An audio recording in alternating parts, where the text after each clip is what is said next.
Hi guys, it's Friday afternoon, it's 5 o'clock, we normally do this at 4:30, but today we've had to push back to 5. So I hope more of us are able to actually join in today's Facebook Live session at e-learning for you.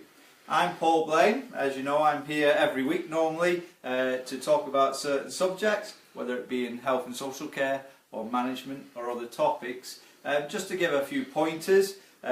Maybe form a bit of a discussion or thinking for the weekend for you, so that you are able to go back into the workplace on a Monday morning and put things in place. So that's the key focus on these Facebook Live sessions. As always, it's an interactive session, so please, if you are watching live now and you've got any questions, please give them. I've got Becky behind the camera, so she will be able to read them out aloud to me.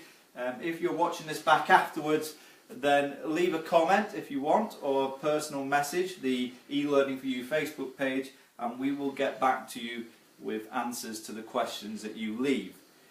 As always, you can watch these back from the Facebook page later on, or you can go over to our website, which is www.elearningforyou.co.uk. that's FORYOU. Go over to there, and from the website you will see there's a YouTube link button. Click that and you'll be able to watch all the video sessions that we've done on Facebook Live. There's a number of topics there, so if you're new to this, go on there. There's ones on social media, there's ones on effective management, there's ones on productivity. There's so many now because we've been doing them over several weeks that you'll be able to find time enjoyment. They're normally about 20 minutes in length.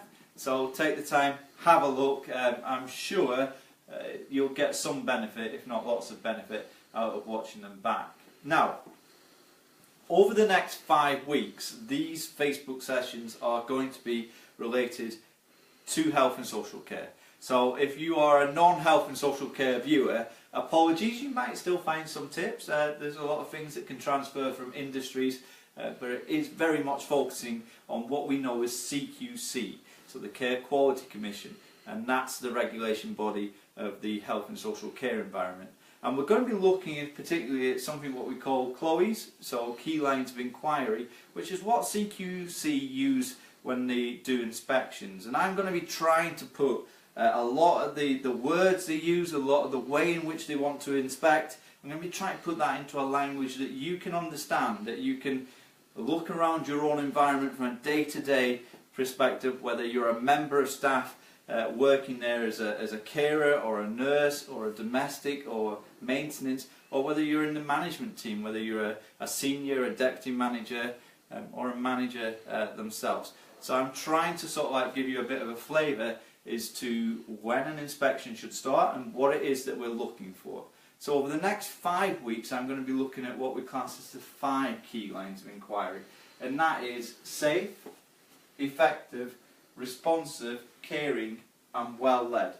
Now, just so you're aware, this week we're not looking at these. On week 5 I will show you how they all start to integrate to each other and align, but I want to concentrate on this one this week, on the safe mechanism and what is it we're looking for. It's a big part of the inspection, and it's about actually having a full understanding of how safe is adapted within your workplace, what it is that they're looking for when they're thinking about the word safe, and how easy it is to lose points on this during an inspection. As you know, an inspector is going to come out and they're going to sort of like give you a bit of, well, they're going to grade you, same way as Ofsted do for those that are watching that are non-health and social care. So they're going to look at you and say whether you are inadequate or whether you require improvement, or whether you're good or whether you are outstanding. Now, good is the baseline. Good basically means that we're meeting the requirements of the Health and Social Care Act and the guidelines are set by that. So we should all be trying to achieve good. That means we're compliant. Outstanding means we've gone way and beyond. If we require improvement, there's things that we need to do to bring ourselves up to speed. If we're inadequate, then we're nowhere near compliance with the legislation. Technically, you could turn around and say, you're breaking the law. So we need to put emergency actions in place to help us with that. Now, safe is one of those areas where people can fall down very quickly, because it's about understanding what do we mean by safe. A lot of people working in health and social care will automatically think of the first thing that springs to mind when they think of safe, and they will think safeguarding. That's what they'll look at. Safeguarding. Are clients, our patients, our residents, our service users, are they protected? And that, without a shadow of doubt, that is one of the things that fall under safe. Are they protected? But we have to think more along the lines of, is it right that if our staff have all done safeguarding training, therefore our clientele is safe? Well, actually, no. That's not the case. Anybody can do training. It's what you do as a result of that training. How we actually competency assess that on the floor. And you'll remember a few weeks ago, I actually we did a session on competency assessment and the importance of it. So if you are going to give safeguarding training, it's important that staff are reflecting on that throughout the course of the year to ensure that they have an understanding. They know what the whistleblowing policy is, they know what they would do in this situation, and they feel confident to be able to do that. Key thing, do I feel safe? The inspector is going to be picking that up from staff to work out if they know what the policy is and if they know how to put the training into place. So let's look at that straight away and think, okay, well, we do need to give our staff that training in safeguarding, there's no doubt about it. Because if we give our staff that training in safeguarding,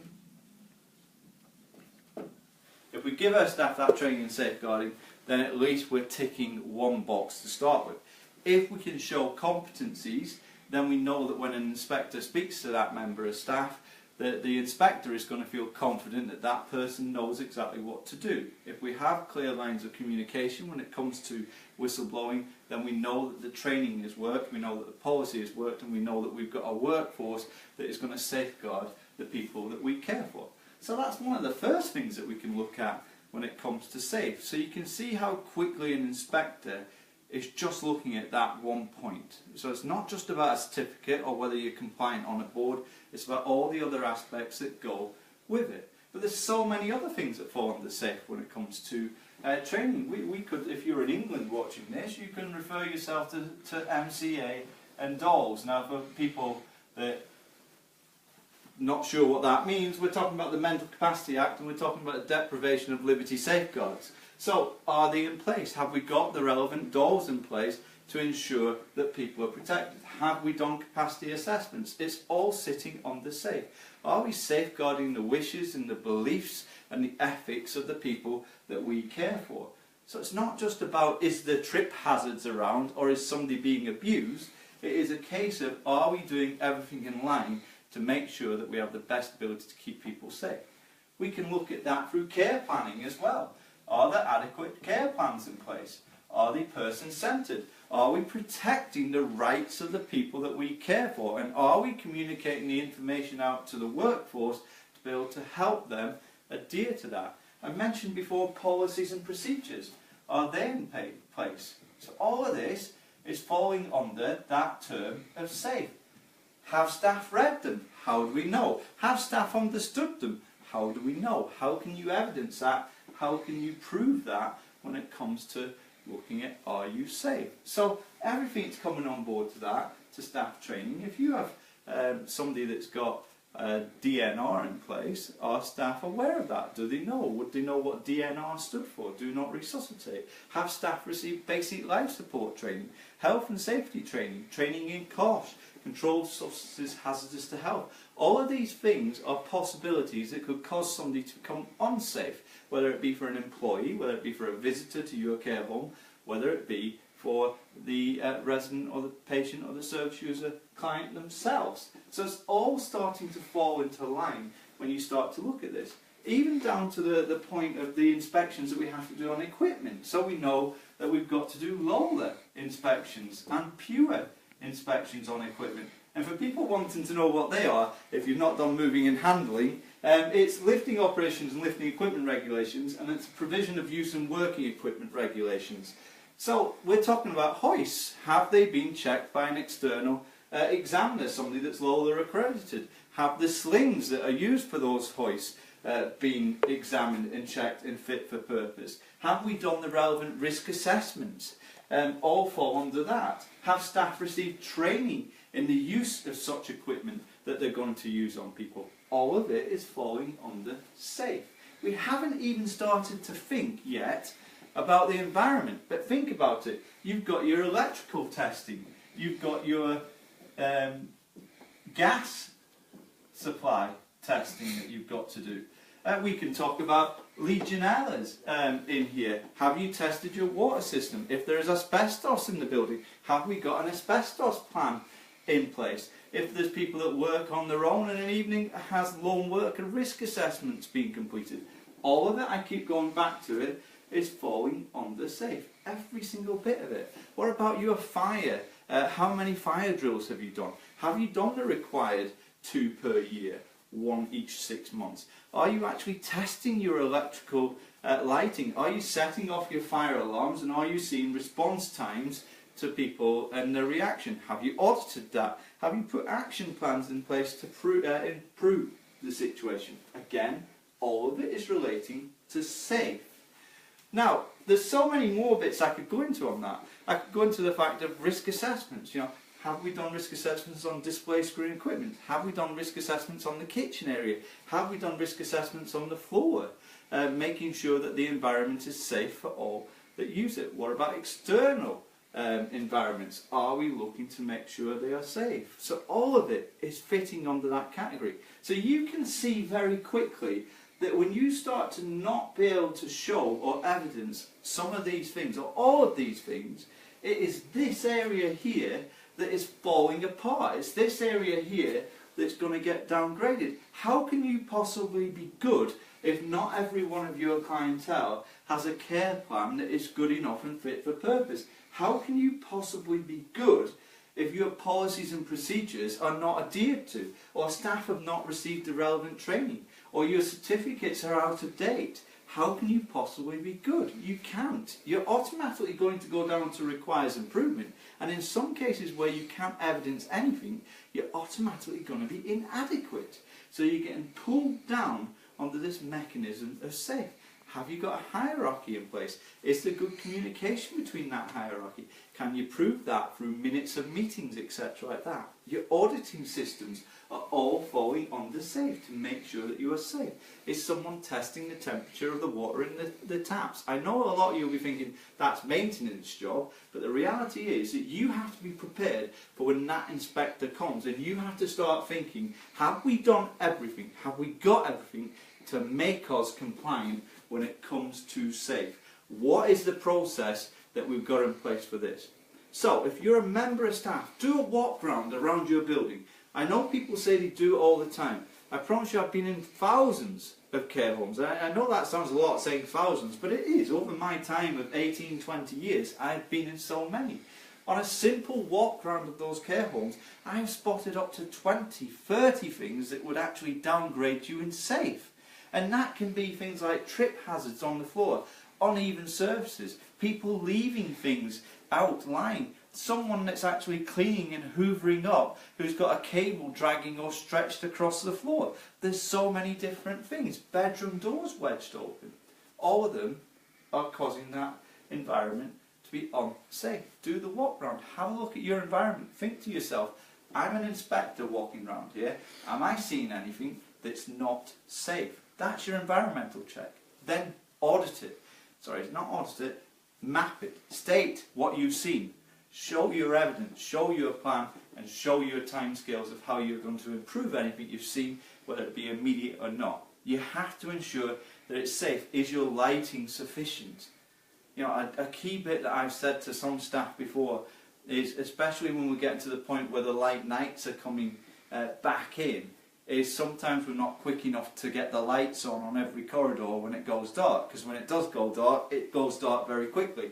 So you can have a 10-minute period where your environment actually becomes unsafe. What are you going to do about it? Put a process in place that says the lights have to come on by this time. Staff members have got to go around and switch those lights on just before it's going dark. Pick a time, put it in place. So many things that fall under the basis of safe. So I don't want you to be thinking as a manager or as a staff member, etc., that safe literally just applies to health and safety.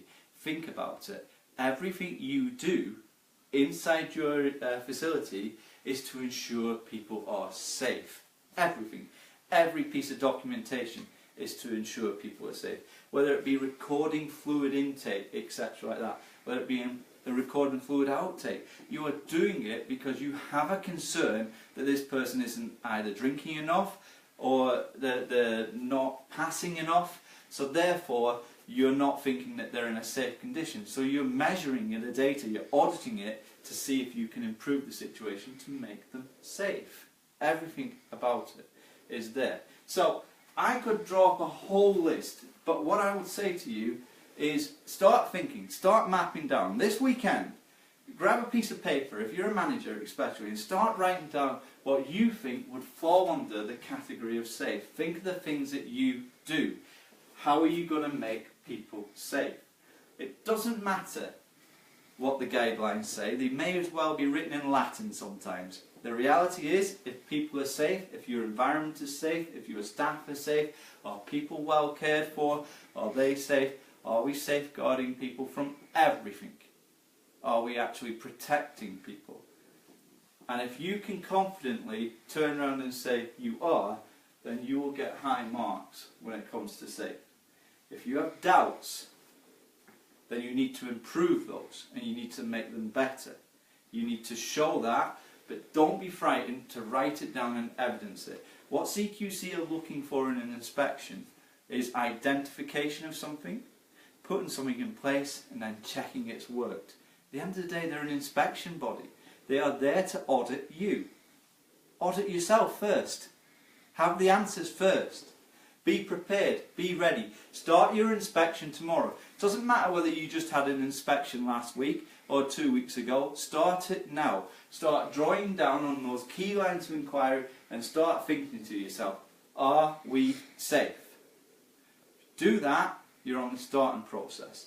Next week we're going to go through another one of those topics. I wrote it on. I think we're probably going to be looking, because I've rubbed it off now, I can't remember, but we'll be looking at one of them. It'll either be effective or responsive that comes next on it. But again, I will be showing you exactly what we're looking for, what you're going to try and identify and evidence into these key lines of inquiry to help you with that. Just one last tip. You've got a comment, sorry. Yeah. Sorry, from Steve. He says, don't forget personnel files, DBS, references, work history. It's all part of being safe. Yes, absolutely. It's all part of... Steve, thank you very much. You've jumped in there and you're absolutely right. I guess what we're both saying here is it involves everything that you do. Don't just think it's about a safe environment or it's about safeguarding as we see it. It's about everything. It's so easy, this one, and it's why I wanted to start with it. That is so easy to get downgraded because we're looking at everything. So thank you very much for that, Steve, and you're absolutely right. So, as I said, we're going to be looking at the next one next week. We're doing this over 5 weeks. In the meantime, should you have any questions that you want to pose to me, because these are only short snapshot sessions, please feel free to ping me that comment. You can even email me on this one. This is one of my stronger subjects. So please feel free to email me at paul@elfy, that's elfy.training. If you email that, I'll come back to you as well. Head over to the website. There's lots of information on there as well. As I said, this video will go onto the YouTube link. Next week, as I said, we're concentrating again on the key lines of inquiry. So please, if you know people within health and social care, colleagues, work staff members, that you want to actually come in on this, I'd be more than happy if you would tell them to jump in next week on Facebook Live or head over to the Facebook page and watch this video back. One last thing that I'd love you all to comment on if you could. We changed the time this week to 5 PM and we normally run these at 4:30 PM. I'd just like a little bit of feedback, if you don't mind, as to whether you would prefer them to be from 5 PM or whether you like the 4:30 PM start. Anybody that makes a comment, much appreciated. As I said, I want to try and make these as interactive as possible. So, for now, I'm going to leave you be. I'm going to wish you all a great weekend. I hope you go off and have fun.